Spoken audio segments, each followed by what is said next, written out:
So this is the Vivo X60 Pro with 48 megapixel gimbal camera, Snapdragon 870 and 120Hz AMOLED display. The update to the crazy camera phone that you saw last year with a gimbal inside.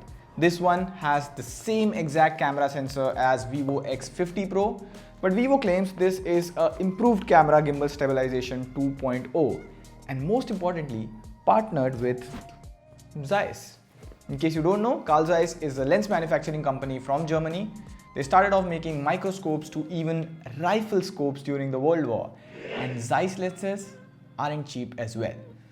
Similar to Hasselblad, which you might have heard recently partnering with OnePlus. So is this another camera brand collaboration with the name on the back and the case? Well, we'll find out and we'll see how good this camera gimbal stabilization on the Vivo X60 Pro is. This is Prateek. You are already watching TechVisor and if you haven't subscribed yet, consider that. Hit the bell icon as well. Let's go. First of all, let's quickly unbox this thing. Vivo has sent out a big box and this is usually a big box for smartphones. On the other hand, where brands are removing chargers from their devices and making the boxes small to reduce carbon pollution, and in the time even getting sued in countries like Brazil, Vivo doesn't seem to be holding back, and I love chargers in the box. Let's keep the phone aside.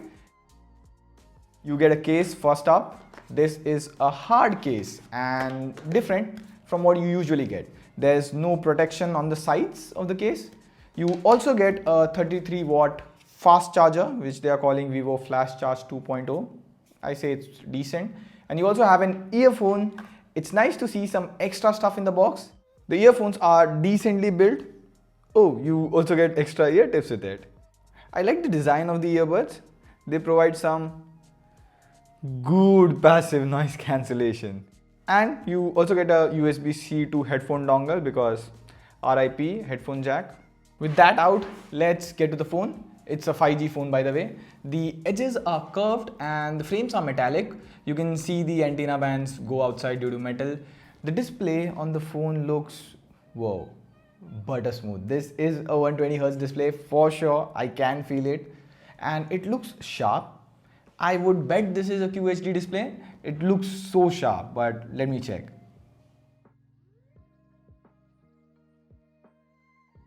No, it's a 1080p display.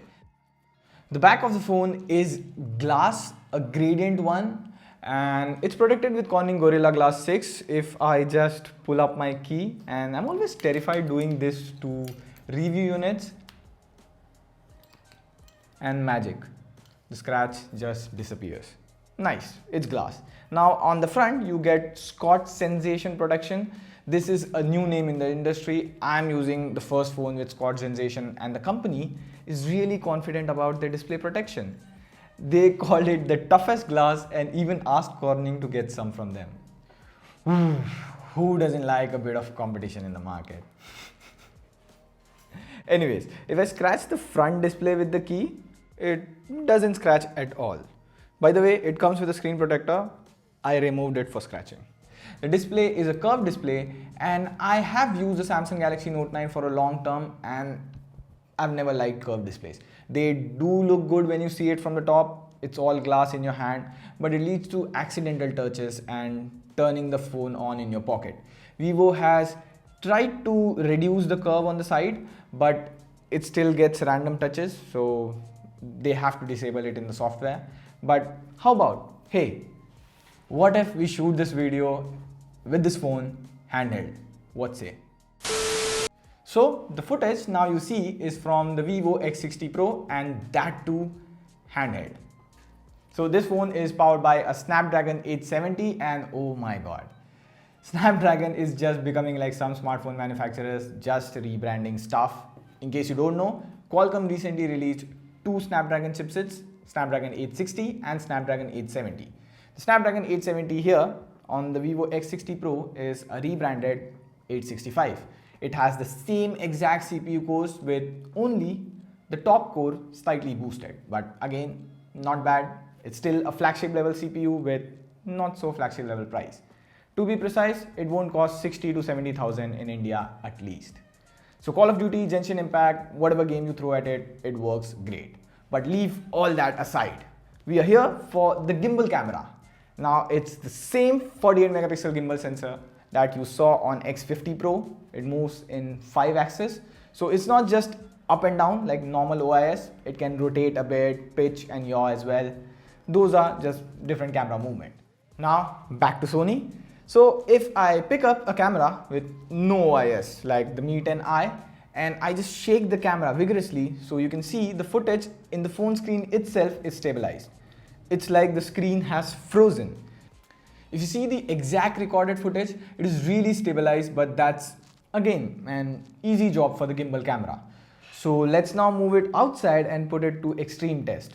First of all, this is footage of me climbing the stairs with Kaushik running behind me. Side by side with the Pixel 3, the footage on X60 Pro is damn stabilized. And this is just the gimbal stabilization, not the electric one. If you turn on electronic stabilization, the footage is cropped and much more stabilized, but I prefer the gimbal one. Now I wanted to go more extreme, and took some footage of Kaushik cycling at supersonic speed. For comparison, you also have the Pixel 3 and OnePlus Nord as well. The footage on Vivo X60 Pro is so stabilized that I feel I'm gliding in air, but actually I'm almost sprinting. Now the gimbal camera is really great, but you wonder what's with the whole Zeiss branding on the back of the camera?